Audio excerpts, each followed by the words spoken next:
Olá, seres curiosos, tudo bem? Eu sou a Cacau Oliveira. E eu sou a Anne Rodrigues. E vocês estão ouvindo o Tá Por Dentro dessa História? No episódio 4, trouxemos aqui no pod um mito que aborda um dos maiores medos da cultura das tribos algonquinas da América do Norte. Sendo assim, hoje daremos continuidade aos contos da cultura popular brasileira e traremos uma história oriunda das crenças dos povos indígenas do Brasil. O mito do Guaraná, que como o nome sugere, conta sobre o nascimento desse fruto. Esperamos que curtam nossa programação, então bora lá! Nossas referências na produção de hoje foram o site da Folha de Maués Comunicações, o artigo O Mito de Origem do Guaraná e dos Maués, a metamorfose como modelo de constituição da humanidade pelo sincretismo com a natureza e o divino, escrito por André Felipe Noronha Silva, aluno de pós-graduação em letras. O artigo O Maué, o Guaraná e o Inventar da Vida. O artigo Folk, Comunicações e Turismo, Festas de Guaraná e Maués. O texto Leitura para Todos da Universidade Federal do Estado de Minas Gerais. O texto A Lenda do Guaraná, por Paulo Almeida Filho. O site Wikiaves. O site Peltcom. E o site Safari Garden. Como já foi dito em um dos episódios anteriores, o mito reflete os ideais de um povo, sua percepção sobre a existência das coisas e de si mesmo. É por isso que o mito é conceituado como uma história de criação. Criação de animais, plantas, dos homens e etc. O mito do Guaraná aborda a criação dessa planta através do entendimento dos povos indígenas da tribo dos Sataré-Maués. A tribo do povo Sataré-Maué vive em sua maioria na terra Andirá-Amaral, na região norte, entre os estados do Amazonas e do Pará. Juntamente com parte dos povos Mundurucus e Murás, eles resistiram à influência dos processos coloniais. A língua do Sataré-Maué é especialmente tupi, porém é diferente do Guarani Tupinambá. Os Maués foram então os responsáveis pela criação do mito do Guaraná. O guaraná, também chamado de guaranazeiro, é um cipó originário da Amazônia e é encontrado no Brasil, Peru, na Colômbia e também na Venezuela, sendo cultivado principalmente em Maués, município do Amazonas. O processamento do fruto em xarope se inicia no Rio de Janeiro em 1905, por um médico da cidade de Resende chamado Fara.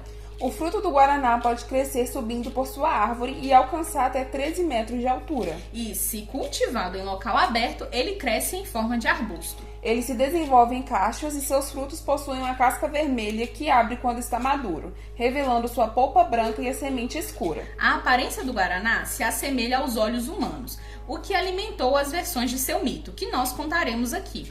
A primeira história que apresentaremos retrata o nascimento da própria tribo do Sataré-Maué.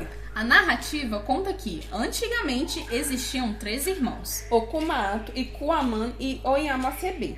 Gente, nos desculpamos antecipadamente por qualquer pronúncia que sair de maneira errada no episódio de hoje. Bom, os 2 primeiros irmãos eram homens, e a terceira era uma jovem extremamente conhecedora das plantas e de suas propriedades medicinais. Onhamacebê era dona de um lugar encantado, onde ela plantou uma castanheira. O nome do lugar era Nossoquém.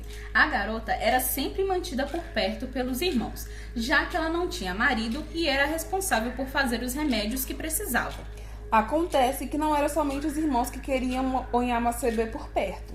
Todos os animais da selva também gostavam de sua companhia, inclusive uma cobra, que era extremamente apaixonada por ela, e jurou de pé junto que se casaria com a moça. Então o animal espalhou um perfume por uma das trilhas da mata, na intenção de seduzir a moça quando ela passasse. Quando a jovem sentiu o cheiro, se agradou do perfume e a cobra, convencida, disse a todos os animais que havia conquistado ela.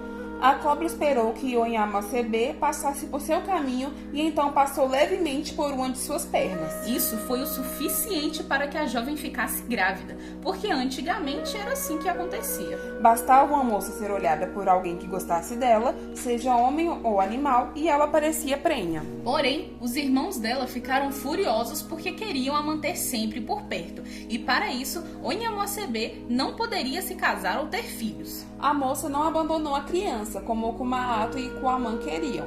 Ela construiu um barracão sozinha e um tempo depois deu à luz a um garotinho. O menino era forte e bonito, e logo aprendeu a falar. Assim que isso aconteceu, ele começou a pedir à mãe para comer os frutos que os tios dele comiam. Acontece que esses tais frutos eram da castanheira que Onhamacebê plantou lá no Nossoquém, antes de estar grávida.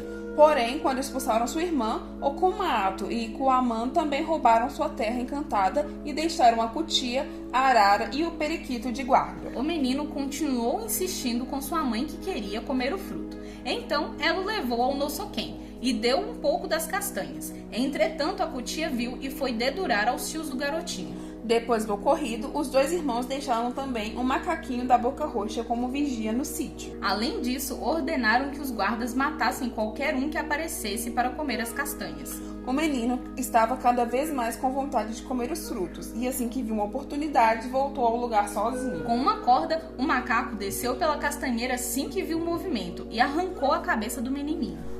Onyamasebe, desesperada com o filho morto nos braços, jurou que os tios do garoto não o veriam como o coitadinho que eles pensavam que ele era. Então, arrancou o olho esquerdo do filho e plantou.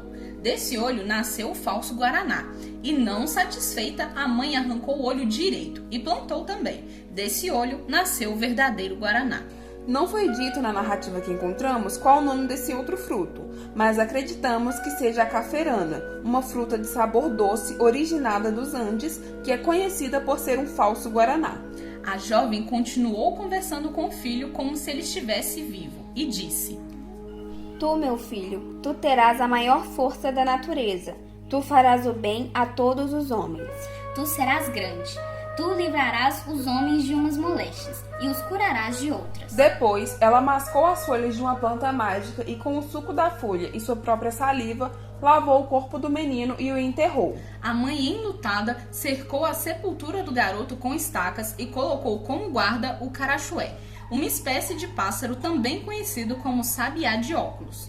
Passado alguns dias, o pássaro foi avisar a Onyamasebe que estava ouvindo barulhos vindo de dentro da cova. Quando ela chegou ao local, encontrou um macaco-aranha saindo de dentro do buraco. Então, Onyamasebe amaldiçoou o macaco, também chamado de Quatá, dizendo que ele andaria sem repouso pela mata. Novamente, a jovem fechou a sepultura e jogou sobre ela as folhas da planta mágica. Porém, alguns dias depois, o carachué veio avisar de novo sobre barulhos na cova. Dessa vez, quando a moça chegou, estava saindo do túmulo um porco queixada, e ela também expulsou o animal. A título de curiosidade, galera, esse porco queixada é um dos mais violentos porcos selvagens da América do Sul. Então, a história continua assim por um tempo. Animais vão saindo de dentro da cova, onde o filho de Onyamasebe foi enterrado, e ela repete todo aquele processo. De expulsar as criaturas, ajeitar o buraco e espalhar as folhas da planta mágica por cima do túmulo. E nisso, a planta do guaraná crescia cada vez mais. Até que em determinado momento, quando a jovem veio à sepultura para verificar outra vez sobre os barulhos, não foi um animal que saiu de lá, mas sim uma criança. Essa criança é considerado o primeiro integrante da tribo dos Maués. O garotinho era o filho de Onyamasebe, que havia ressuscitado. A mãe pegou o menino no colo e o colocou sobre os joelhos. Também colocou em sua boca um dente feito de barro. É por isso que contam os Maués que quando eles morrem e são enterrados, um de seus dentes apodrece.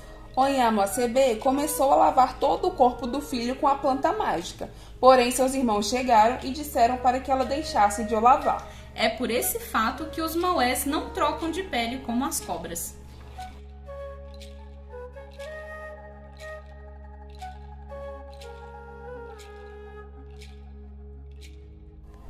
No material de pesquisa que usamos, tem algumas análises relevantes sobre esse mito do Guaraná, feito pela tribo do Sataré-Maué. E achamos interessante apresentar alguma delas para vocês.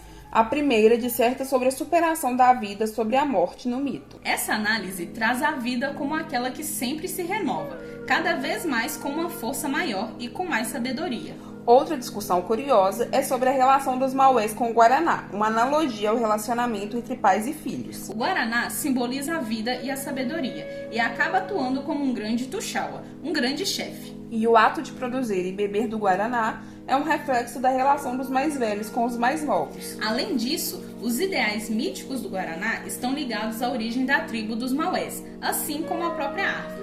E o consumo da bebida está relacionado a um conceito de sociabilidade na ideia do paraíso e da deusa mãe. Esses processos estão presentes em todo o desenvolvimento da vida e da construção social da tribo Sataré-Maué.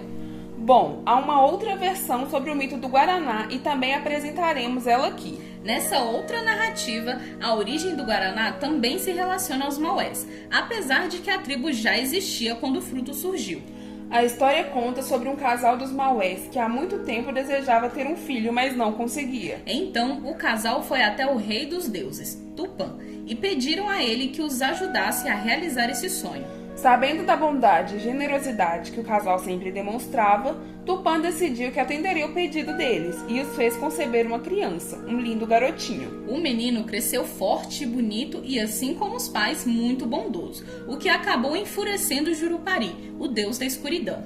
Jurupari sentia muita inveja da paz que o garoto exalava e decidiu traçar um plano para matar a criança. Ele se transformou numa serpente venenosa e esperou o dia em que o menino saiu para colher frutos. O atacou e a criança acabou morrendo instantaneamente.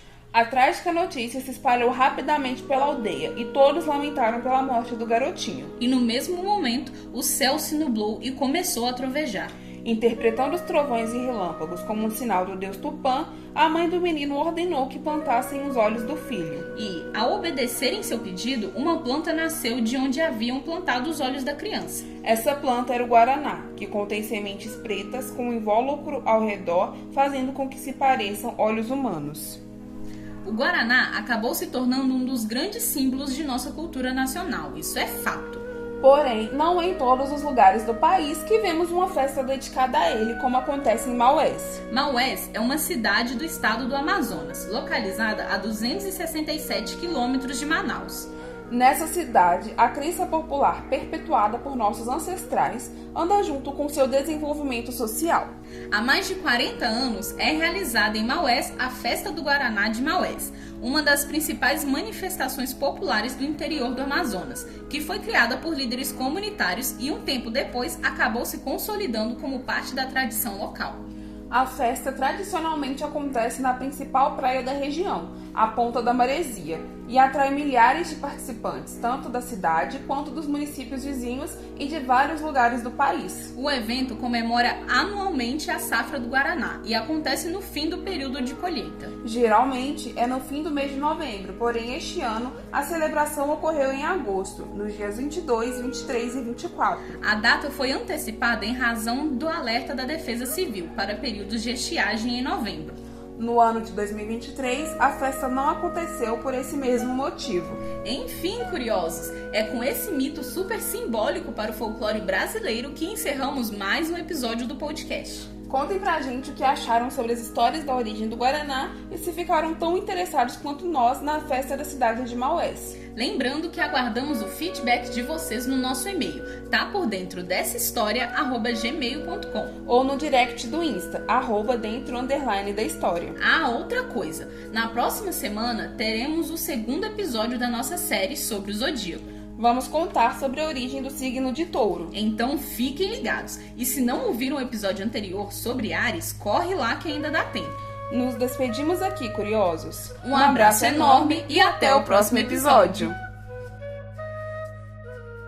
Esse episódio foi gravado por Carolina Oliveira e Flaviane Rodrigues. Roteirizado por Carolina Oliveira. Editado por Flaviane Rodrigues. E as artes do episódio foram feitas por Carolina Oliveira e Flaviane Rodrigues.